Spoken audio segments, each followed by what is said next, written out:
Bonjour à tous, on se retrouve pour une deuxième vidéo bilan en couture et tricot du mois de février.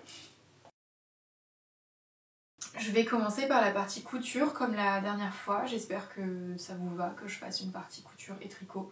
C'est plus simple que de faire deux vidéos qui seraient peut-être un peu maigres, un peu courtes. Du coup pour la partie couture, j'ai finalement cousu le manteau dont je vous avais parlé dans ce magnifique lainage Vichy gigantesque vert menthe et blanc cassé que j'avais découpé début janvier. J'ai mis du temps à le coudre mais vous en parler ça m'a motivée. Je me suis dit allez ça traîne, fais-le. Du coup j'ai cousu le modèle pour commencer. C'est un modèle du Couture Actuelle, je sais pas quoi, je vous mettrai les références dans la barre d'infos, c'est le modèle de la couverture. Je l'avais déjà cousu l'année dernière dans un lainage découpant Saint-Pierre fleuri et c'est un modèle qui est vraiment super simple, je sais plus, il a un petit nom, je sais plus comment il s'appelle, je vous l'écrirai aussi sur le bas de la vidéo. Très simple, parfait pour débuter, il y a un col tailleur mais vraiment super, il n'y a aucune difficulté. J'ai fait quelques modifications. La première c'est que j'ai ajouté des poches passe-poilées parce que les poches du patron sont des poches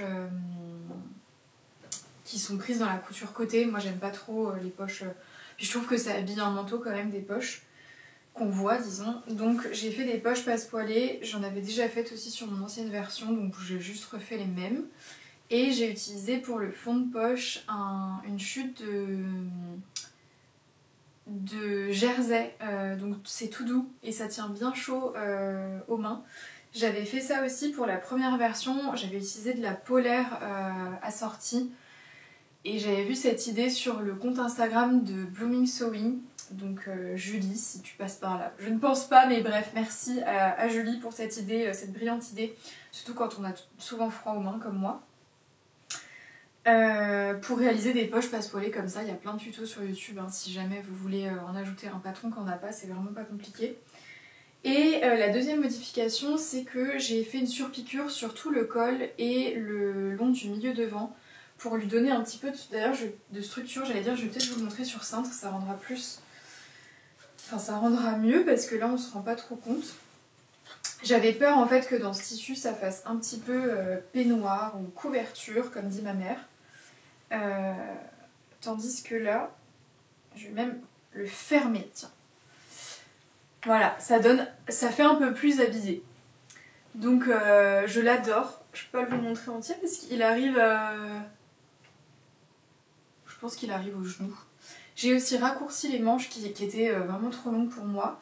Bon, faut savoir que je l'ai surtaillé. Je crois que j'avais décalqué un 44 ou un 46 volontairement pour qu'il soit vraiment oversize.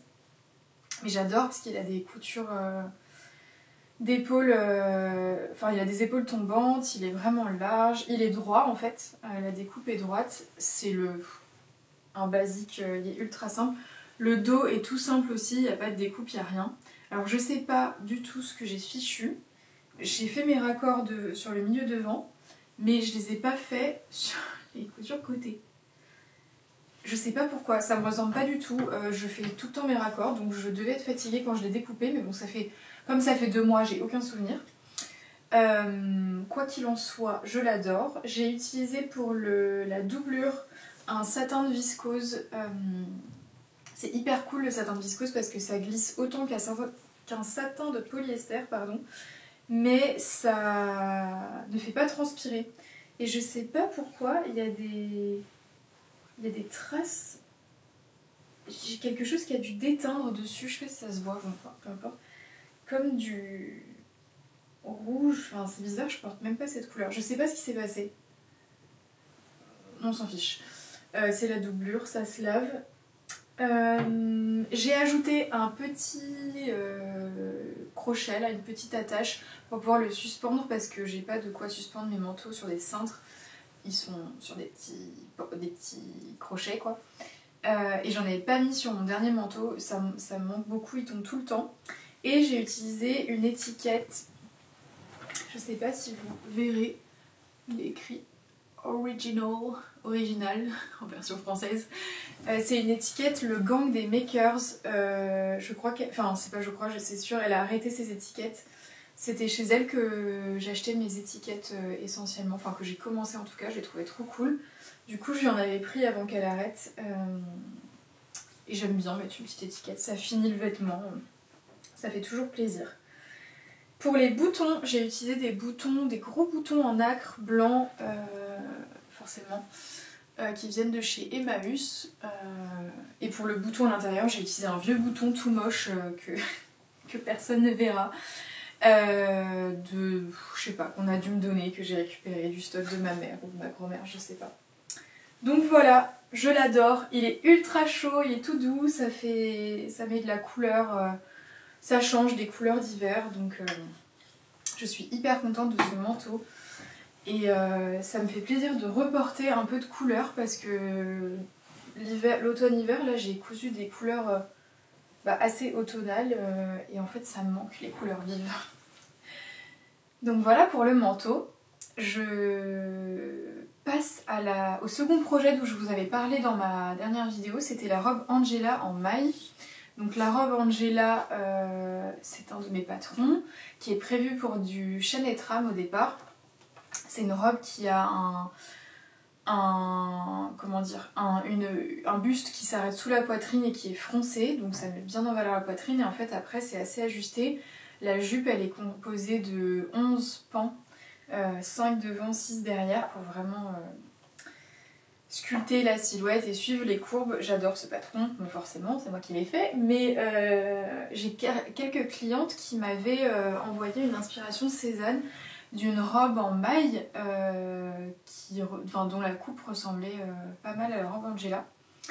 Et certaines l'ont reproduite et je trouvais ça trop cool. Du coup, ça m'a donné envie de coudre moi aussi une robe Angela en maille. J'ai pas du tout reproduit la robe Cézanne. J'essaierai de vous retrouver une photo, de vous la mettre. Mais j'ai cousu une robe Angela dans une maille incroyable. C'est une maille côtelée composée de viscose et de je sais pas quoi d'autre d'ailleurs, que j'ai acheté chez Fairy Factory lors du CSF. Fairy Factory, j'adore cette marque de tissu, elle ne fait que des unis. La qualité est vraiment très belle, ces tissus, j'en ai acheté plusieurs, j'en ai cousu plusieurs. Du lin, de la double gaze, du jersey Milano, j'ai cousu du French Terry aussi. Cette maille du coup, et là j'ai un super tissu de chez elle qui est une viscose mais un peu effet peau de pêche, ça fait presque comme un tencel. Elle est trop belle, elle est verte sapin et je pense que je l'achèterai dans d'autres couleurs aussi. J'ai déjà beaucoup de tissus, je vais attendre un peu, mais bref. Fairy Factory, si vous connaissez pas, c'est une super mercerie, une super fille en plus, une super mercerie et j'adore ce qu'elle fait.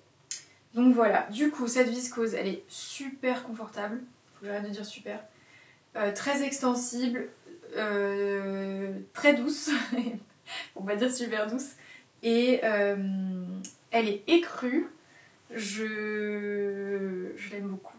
J'ai envie d'en racheter dans d'autres couleurs pour me coudre des basiques parce que c'est trop agréable à porter. Donc pour la robe Angela, j'ai fait plein de modifications, honnêtement, si vous voulez reproduire la même, ne soyez pas débutant, sinon vous allez vous dégoûter de la couture. En fait j'ai juste gardé l'empiècement, la partie buste devant et buste dos. Le reste j'ai tout modifié, donc j'ai repatronné des manches droites parce que la robe Angela au départ a des manches qui arrivent au coude et qui sont super bouffantes. Donc moi j'ai repatronné des manches droites, j'ai réduit le bouffant de la tête de manche pour avoir moins de fronce. Parce que j'avais peur qu'avec la maille, comme elle a un très joli tombé cette maille et c'est pas comme du chêne et trame qui a du volume, qui peut être léger. Voilà, bon, la maille ça se travaille pas de la même façon quoi. Donc une manche droite, Et pour la jupe, en fait, je voulais au départ reprendre tous les pans de jupe pour avoir des découpes. Je me disais que sur la maille, ça serait sympa. Sauf que j'avais qu'1,50 m de tissu et j'avais clairement pas du tout assez pour découper toutes les parties de la jupe. Donc j'ai fait un rectangle que j'ai rétréci au niveau de la taille pour marquer la taille, et j'ai aussi fait des pinces au niveau du dos de la jupe pour les aligner aux pinces du buste dos. Dans la version chez Netram, au départ, le patron, les pinces sont alignées avec les découpes, donc là ça faisait un petit rappel. Et du coup elle est bien près du corps. Et j'ai ajouté aussi une bande d'encolure que j'ai coupée dans la lèse. Qu'est-ce que je raconte? Dans le droit fil, enfin avec le droit fil pour que ce... Oh là là, j'arrive pas à parler. De sorte que les côtes du tissu soient alignées avec le buste devant, quoi. De toute façon, mon tissu était assez extensible, j'avais pas besoin de le découper dans le biais. J'ai juste rétréci légèrement j'ai mesuré le tour d'encolure et j'ai rétréci légèrement, je crois qu'elle était de 37,5 et moi j'ai découpé une bande d'encolure de 35 cm pour pas que ça, vous savez, ça gondole, et aussi parce que je voulais que ce soit bien plaqué au niveau du cou. Donc c'est parfait, le résultat est nickel.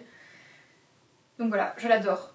Je l'aime trop et j'ai hâte de la porter.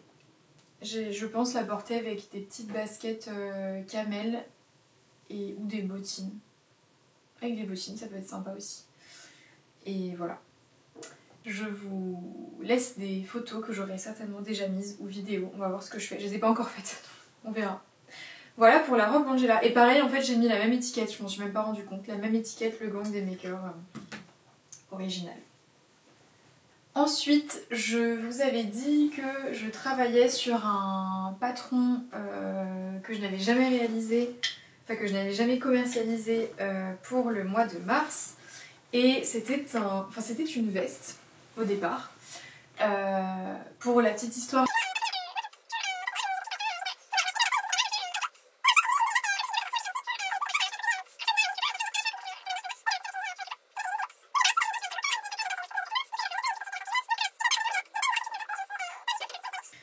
Donc j'ai fini quand même, après plusieurs toiles, par coudre un manteau. Finalement c'est un manteau, pas une veste. Mais je suis un peu perplexe sur le résultat. Le col m'a posé plein... Bon, je vous le montre parce que j'arrête pas d'en parler, mais vous avez rien sous les yeux. Donc voilà le manteau en question. Avec un gros col Claudine, des boutons aussi, c'est pas de la nacre, mais effet nacre. Vert sapin, une de mes couleurs préférées, avec des petits bracelets de manche qui viennent créer un joli pli sur la manche et resserrer un peu le poignet, parce que les manches larges c'est joli mais il y a l'air qui rentre, quoi. Des poches passe-poilées avec rabat, surpiqué, le milieu devant aussi est surpiqué, le col aussi, et dans le dos il y a juste une couture le long du dos avec une surpiqûre. Je sais pas si vous la verrez. Bref, je l'aime bien ce manteau, mais en fait ça me ressemble pas. Ça fait très Cyrillus, et Cyrillus c'est pas ma cam. Je trouve pas ça moche, mais juste je me sens pas moi dedans, quoi. Et je pense que c'est comme... J'en ai parlé à ma mère, et ma mère elle me dit je pense que c'est la combinaison de la coupe, vous savez, légèrement évasée, le gros col Claudine et le vert sapin. Bah c'est mortel, ça fait Cyrillus, quoi. Bref, donc ce patron ne sortira pas, c'est sûr, parce que en fait à un moment je me suis dit bon non, je le mets de côté, de toute façon ça sortira. Honnêtement, avec la gradation plus le test, ça serait sorti qu'en avril, et je me voyais pas sortir un manteau en avril, ça aurait été complètement hors saison. Et je ne sais même pas si je vais le garder ce manteau, mais ça m'embête parce que j'y ai passé tellement de temps. J'adore ce lainage. Et du coup, pour la doublure... Ah oui, je vous ai pas montré, j'avais fait une poche passe-poilée dans la doublure quand même. Regardez-moi ce travail. Poche passe-poilée que j'ai repassée à la poêle, sans mauvais jeu de mots. Ma centrale vapeur a décidé de me lâcher le soir où je cousais la doublure et du coup mon copain m'a suggéré de repasser avec une poêle chaude plutôt que d'acheter un fer en remplacement. Chose que j'ai faite, ça marche, mais autant vous dire que sur un tissu satiné, alors c'est un satin de polyester, enfin c'est synthétique c'est sûr, je l'ai brûlé pour tester, mais il a de la tenue, vous voyez, il n'est pas tout fin. Et j'ai fait avec ce que j'avais dans mon stock, c'est un tissu que j'ai chiné il y a longtemps en grande quantité, et je trouvais que bah voilà, ça s'accordait bien les deux verres, moi j'adore le vert de la doublure. Je voulais pas mettre du satin de viscose parce que le satin de viscose que je vous ai montré sur le manteau, j'en ai en blanc et en noir, mais je voulais ni mettre du blanc ni du noir. J'ai aussi mis une petite attache entre la... je sais pas si on voit bien en fait. Entre le pied de colle et la parmenture, et j'ai utilisé une étiquette qui est disponible sur mon site. Je vais peut-être me rapprocher. Il y a écrit rien que pour toi, et le toit est barré par un mois. Et oui, parce que vu le temps que j'y ai passé, voilà, c'est pour moi. Et elle est vert, enfin l'écriture est vert sapin, donc ça tombait bien. Donc voilà, c'est un semi-échec ce manteau, mais il me reste juste le glaçage à faire. D'ailleurs il y a des épingles en bas, je sais pas si vous avez vu. Les boutons viennent de chez Emmaüs aussi.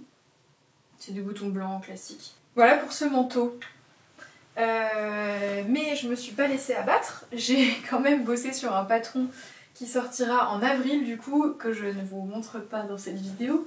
Mais donc j'ai pas cousu que ça ce mois-ci, j'ai cousu 3 autres vêtements, pour ne rien dire. Je vous en parlerai certainement dans la prochaine vidéo. Je la posterai, enfin j'attendrai que le patron soit sorti pour la poster. Et après toutes ces péripéties, j'ai eu envie de coudre quelque chose de plus léger, enfin léger, sans prise de tête. Pas un patron que j'avais à faire, un patron qui existait déjà. Et en fait, j'ai acheté le dernier Fibre Mood à la suite de la vidéo de Marine W. Je sais pas si vous la suivez. Elle fait des revues des Fibres Mood et à chaque fois que je les regarde, je me dis oh, bon allez, je me l'achète. Résultat, j'en ai 5 ou 6 que j'ai acheté parce que j'aime bien les modèles et en fait j'ai jamais le temps de les coudre. Voilà, donc j'ai 5 ou 6 Fibres Mood dans lesquelles j'ai jamais cousu les patrons. Et celui-ci en fait a une blouse qui s'appelle la blouse Harper que je vais vous montrer, qui au premier abord vraiment ne me plaisait mais absolument pas. Je n'aime pas du tout les versions qui sont proposées dans le magazine. Je sais pas si vous verrez. C'est une blouse en fait qui a une construction assez drôle puisque le devant est composé d'un buste, mais le haut du devant est froncé et en fait se poursuit sur les manches. Du coup les manches sont en 3 pièces. Il y a le dessus de la manche froncé et le devant qui se poursuit en bas et le dos qui se poursuit en bas. Et en fait j'ai vu une version de B-Made sur Instagram que j'ai adorée, qu'elle a cousu dans un jersey rayé, et en fait elle a hacké un peu le patron parce que c'est prévu pour du chaîne et trame au départ. Elle a ajouté des poignets et puis elle a ajouté une bande d'encolure et donc le jeu des rayures me plaisait et je sais pas, j'ai eu un coup de cœur pour sa tenue que je vous mettrai en photo et je me suis dit allez je m'en coule une moi aussi pour jouer avec les rayures. Donc moi j'ai utilisé du chaîne et trame parce que des tissus à rayures j'en avais que en chaîne et trame, c'est des draps que j'ai chinés et comment dire, je sais plus ce que je voulais dire. Bon, gros trou de mémoire. Bref, je l'ai cousu en chaîne et trame et je voulais ajouter des poignets. Donc, vous voyez qu'elle n'est pas terminée. Hein. J'ai rallongé les manches de 7 cm, mais je sentais que j'avais pas de... Vous savez, je pouvais pas vraiment faire ce que je voulais avec mes bras parce que ça tirait en fait au niveau de la construction. C'est pas fait, je pense, pour qu'il y ait des poignets et que les manches soient longues. En fait, c'est des manches 3/4 au départ. Dans un jersey, ça doit être très bien, mais dans du chaîne et trame, c'est pas ouf. Donc j'ai ajouté des poignets et en fait, ça n'allait pas. Je l'ai essayé, je me suis dit non.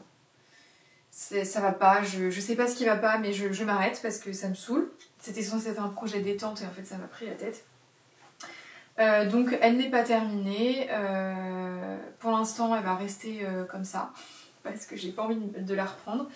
Ça m'embête parce que j'ai utilisé un Draus du coup rayé bleu que je trouve trop joli. et que j'ai pas envie de gâcher. Et vous voyez du coup la manche, le dessous de la manche est comme ça.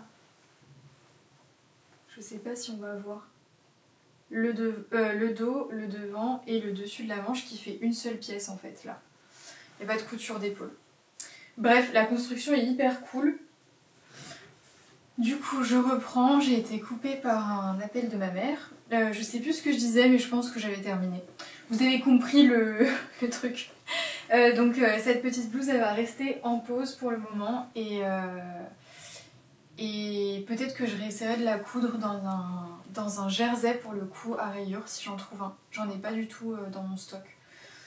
Maintenant, les projets que j'ai pour le mois de mars. Bon, déjà, je vais coudre une nouvelle version de mon prochain patron pour vous la présenter certainement. J'aimerais bien commencer à faire des tutos YouTube pour mes patrons, mais du coup, ce sera une chaîne Atelier Vernis, ce sera pas sur cette chaîne, ce sera vraiment un tuto. Donc, je coudrai une version du nouveau patron, ça c'est sûr. Et j'aimerais terminer une veste que j'ai commencé, je sais même plus quand c'était, je pense que c'était au début de l'automne 2022, ou pendant l'automne plutôt. C'est la veste de la couverture de la Maison Victor, qui est la veste Ellie. En fait, je l'ai... Ouais, c'est la veste Ellie. En fait, c'est une veste qui est réversible, si je me trompe pas, avec une poche et un col rond et une finition au biais. Et j'avais très envie de me faire une... J'avais vu plein d'inspirations de vestes matelassées avec des patchworks de tissus fleuris, un peu ethniques et tout, et j'adorais. Et du coup, j'ai commencé à matelasser un drap qui est blanc, mais qui est en fait, c'est un jacquard. Je sais pas si vous le verrez à la caméra, il y a des fleurs. Je sais pas du tout si ça se voit. En fait, il y a un blanc, bon disons que c'est un blanc et un blanc cassé, et du coup il y a des fleurs qui sont tissées dans le blanc, donc c'est pas un tissu uni. Donc j'avais fait une manche, un devant, je pense que... Ah bah oui forcément, un devant, et un deuxième devant. Du coup il me reste le dos et l'autre manche à matelasser, donc c'était assez long. Et j'avais voulu faire un matelassage un peu...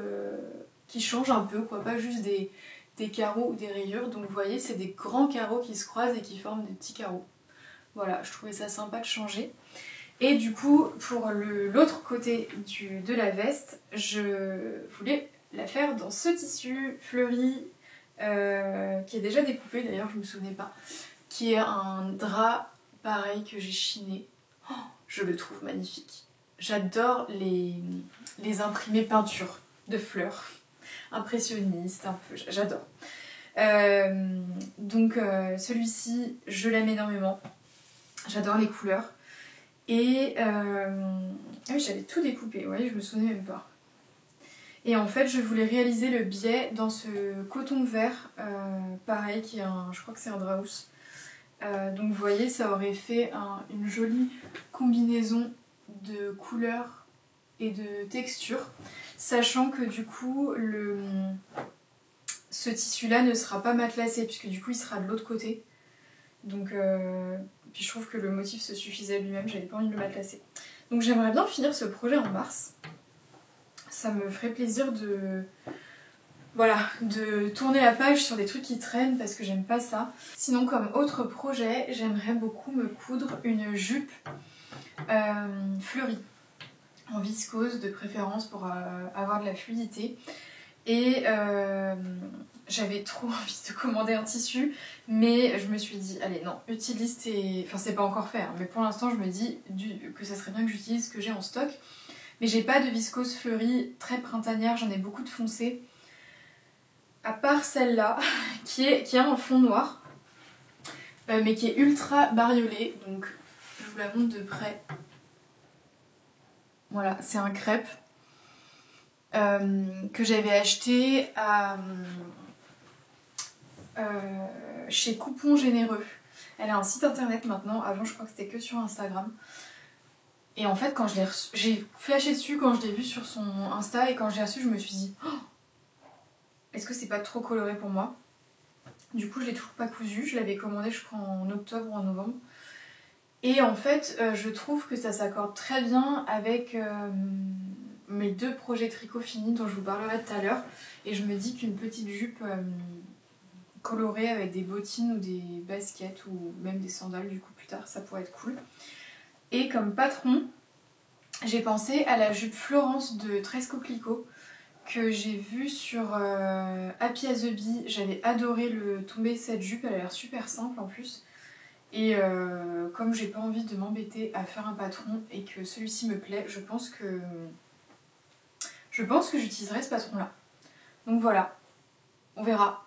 Je me vois pas du tout la porter en fait en robe ou en blouse. Je pense que si je couds ce tissu, ça sera uniquement pour un bas. Donc on verra. Et 3e projet que j'aimerais coudre en mars, c'est le nouveau sac voyage de Ikati. Que j'aime beaucoup, j'ai flashé dessus, elle a fait une version dans de la moumoute blanche que j'adore, et en fait j'ai un week-end fin mars et pas de sac de week-end. À chaque fois je prends des... Vous savez, je me couds enfin je me couds, non, ça fait longtemps que j'en ai pas cousu, mais je m'étais cousu des grands cabas en tissu type énorme tote bag doublé, et j'aimerais bien avoir un vrai sac qui ferme avec des petites poches et tout pour les week-ends, surtout que j'en fais souvent, donc voilà, j'aimerais bien coudre ce petit patron là, si j'ai le temps. Pour la couture, c'est... Ah non, je vous ai pas parlé du coup de ma blouse, pour la partie couture. Du coup, je porte la blouse Elisabeth, qui est un de mes patrons, qui est sorti, c'est un des derniers. Il est sorti en novembre, je crois, octobre. C'est ma version préférée, je l'ai cousue 3 fois, et celle-ci, je l'ai cousue dans une nappe en coton. Et là, le col, c'est aussi un apron vintage brodé que j'adore. Et voilà, j'adore ce modèle. Il y a plein de plis religieuses. Il y en a sur les poignets, sur les devants et dans le dos. Je sais pas si vous verrez. Bon. Sinon, de toute façon, je vous mettrai le lien du patron. Elle est blousante comme j'aime. Moi, j'adore la porter rentrée dans un pantalon taille haute. Et voilà. C'est tout ce que j'ai à dire sur la blouse Elisabeth, que j'adore. Donc passons à la partie tricot.